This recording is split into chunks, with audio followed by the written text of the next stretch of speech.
সরকার সবেমাত্র ক্ষমতা এসছে, তাদের মধুচন্দ্রিমা চড়ছে, তার মধ্যে আপনারা রাস্তায় নেমে গেছেন। এগুলো আপনাদের মনে হচ্ছে সরকার নতুন এসেছে, মধুচন্দ্রিমা চলছে, তো আমরা যেটা বুঝতে পারছি যে ওই পুরনো মদ নতুন বোতলে।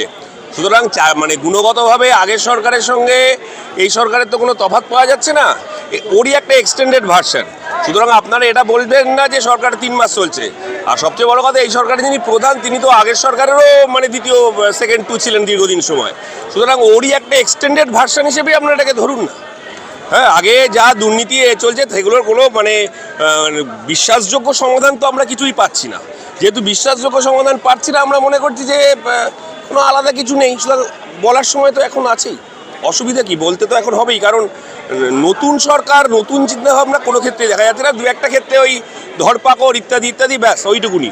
ঠিক আছে, আপনি বলুন না কোন ক্ষেত্রে নতুন একটা ব্যাপার তৈরি হয়েছে।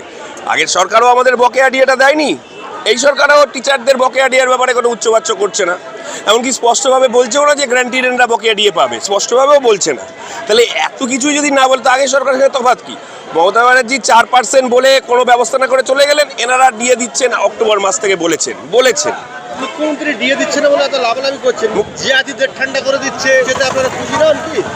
এই যে এসআইআর হলো, তা এসআইআরে আপনি কটা জিহাদি পেয়েছেন যাদের আপনি বাদ দিয়েছেন? তা স্পষ্টভাবে জেহাদিদের মানে বলুন না যে এই লোকগুলো জেহাদি, এরা জেহাদ করছে, সুতরাং এদেরকে অ্যারেস্ট করা হোক। আমরা চাই তো যে সত্যি সত্যি যদি কেউ বিদেশি শক্তি আমাদের দেশটাকে অশান্ত করার চেষ্টা করে তাদের গ্রেপ্তার করা হোক। এটা নিয়ে কোনো সন্দেহ, কোনো এন্ডে কোনো সন্দেহ নেই। কিন্তু আমি বলতে চাইছি বা আমরা বলতে চাইছি যে তারা কারা, তাদেরকে আইডেন্টিফাই যদি স্পষ্টভাবে না করেন, কিছু বামপন্থী ছাত্রছাত্রী বা শিক্ষক শিক্ষিকা তারা রাস্তায় নামলে তাদের জিহাদি বলে দিচ্ছেন, এটা তো সত্যের অপলাপ হচ্ছে।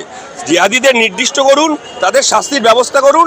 একজন মানে সরকার হিসেবে মুখ্যমন্ত্রী বলুন বা সরকার, আমি ব্যক্তি মুখ্যমন্ত্রীকে কখনোই বলবো না, হ্যাঁ, তার রাজনৈতিক উচ্চতা অনেক বেশি থাকতে পারে, আমি সরকারের কথা বলছি।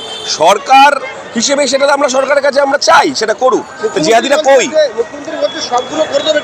আচ্ছা, আপনারা একটা কথা বলুন তো, আপনারা কথায় কথায় মুখ্যমন্ত্রী বলছেন, মুখ্যমন্ত্রী বলেন কেন? সব এর আগের সরকারের সময়ও দেখতাম আপনারা যখন প্রশ্ন করতেন মুখ্যমন্ত্রী বলছেন। মুখ্যমন্ত্রী তো একজন ব্যক্তি মানুষ, মুখ্যমন্ত্রী একক নয়। আপনারা বলুন সরকার বলছে, এইভাবে প্রশ্নটা করুন যে সরকার কি বলছে, বলছিলেন বলুন। সরকার ক্ষমতা এসে তিনি বলছেন আমি সবকিছু করে দেবো, সময় দিতে হবে। এখন উনি জিহাদি সবকিছু করে দিয়ে কুরবানিদের করছেন, এরপরে আপনাদের ব্যবস্থা করে দেবেন। কি বলে শুক্রবারই? আমার যতদূর ধারণা আছে 1947 সালে 15ই আগস্টটা শুক্রবার ছিল। তাহলে ভারতবর্ষ স্বাধীন হওয়ার পরে কি সারা ভারতবর্ষে তো তাহলে সেই অর্থে শুক্রবারই, মানে শুক্রবারই ব্যাপারটা কি? মানে শুক্রবার যাদের জীবনে খুব গুরুত্বপূর্ণ নাকি? মানে শুক্রবারই কাদের বলছে? 1947 সালে 15ই আগস্টটা সম্ভবত শুক্রবার ছিল, তাহলে সারা ভারতবর্ষ শুক্রবারই। এইভাবে কি বলুন তো, এটা একটা মানে বিদ্বেষ ছড়ানো। একটা সরকারের মেবি একটা সরকারের প্রধান কাজ হচ্ছে মানুষের মেলবন্ধন ঘটিয়ে তাকে সরকারি সাহায্য পৌঁছে দেওয়া, সামাজিক মানোন্নয়ন, এগুলো সরকারের কাজ। সুতরাং একটা সম্প্রদায়কে আলাদা করে তাদের উপর আক্রমণ, এটা কোনো সরকারের কি কাজ হতে পারে আপনারা বলুন? তো সেই ক্ষেত্রে দাঁড়িয়ে আমরা এই ধরনের মন্তব্যকে দুর্ভাগ্যপূর্ণ বলে মনে করি।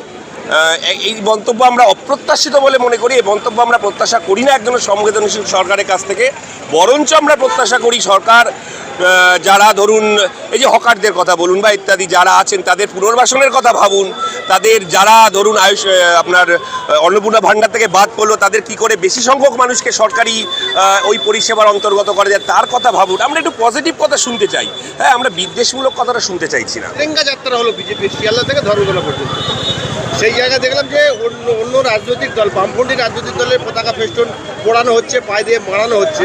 দেখুন, গুন্ডা দমন আইনের আওতায় পড়ে কিনা সেটা তো যারা সরকার, যারা আইনজ্ঞ তারা ঠিক করবেন।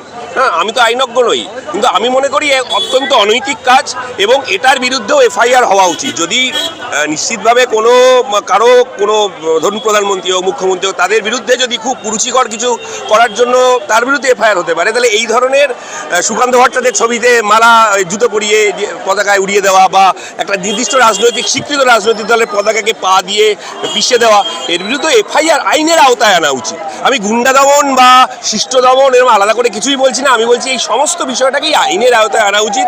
আমরা সরকারের কাছে প্রত্যাশা করি তারা এই বিষয়টা সংবেদনশীলতার সঙ্গে দেখবেন এবং সম্ভবত ভারতীয় জনতা পার্টির সভাপতি শ্রমিক ভট্টাচার্যের একটা প্রথমের একটা ইন্টারভিউ শুনেছিলাম, তিনি তো বলেছিলেন যে এই জাতীয় বিষয়টাকে আমরা এন্ডোর্স করবো না।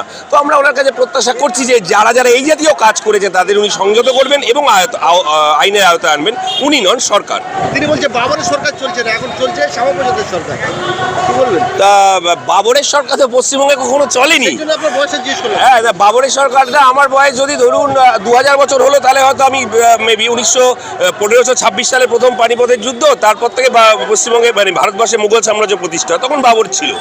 কিন্তু আজকে প্রায় 1500 থেকে আজকে 2026, এই 1526 থেকে 2026, এই প্রায় ধরুন এতগুলো বছর আগে যদি আমার বয়স হতো তাহলে বুঝতে পারতাম। দেখুন, এই ধরনের কথাবার্তা আমি আগেও বললাম, এই ধরনের কথাবার্তা, অবাঞ্ছিত কথাবার্তা, এগুলো আমরা দুর্ভাগ্যজনক লাগে। এই কথাবার্তা আমরা প্রত্যাশা করি না। আমি স্বনির্বন্ধ অনুরোধ করব যে ওনার যা মানে আমি বলবো যে যা রাজনৈতিক উচ্চতা, উনি দীর্ঘদিন রাজনীতি করছেন, এই জাতীয় মানে বিদ্বেষের কথা না বলে আসুন না একটু সম্প্রীতির কথা বলি। আমরা মানুষের সম্প্রীতির কথা বলি, এবং বামপন্থীরা দীর্ঘদিন ধরে সেটাই বলে। বামপন্থীরা কিন্তু দীর্ঘদিন ধরে সম্প্রীতির কথাই বলে, তারা মেলবন্ধনের কথা বলে। কিন্তু আমি জানি না এই ধরনের বাবরের সরকার চলছে কবে। আপনি তো নিজেই বলছেন, নিজেই প্রশ্ন করলে নিজেই উত্তর দিচ্ছেন যে কবে বাবরের সরকার চলে। আমার জানা নেই বাবরের সরকার কখনো চলেছিল কিনা। গণতান্ত্রিক মমতা বন্দ্যোপাধ্যায়ও একটা গণতান্ত্রিক প্রক্রিয়ার মধ্য দিয়ে এসেছিলেন, তারপরে উনি তার সেই কথা রাখেননি। অত্যন্ত দুর্ভাগ্যজনকভাবে তিনি সম্পূর্ণ মানে একটা অনাচারের রাজত্ব তৈরি করেছিলেন।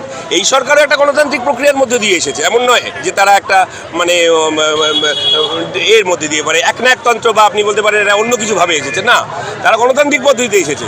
এবং আমি আশা করব যে এই জাতীয় কথা থেকে বিরত রেখে গণতান্ত্রিক সরকার যে তার দায়িত্ব পালন করার কথা, উনি সেই দায়িত্ব পালন করবেন, ওনারা সেই দায়িত্ব পালন করবেন। ফাইল খোলা হবে, বামপন্থীদেরও ফাইল খোলা হবে।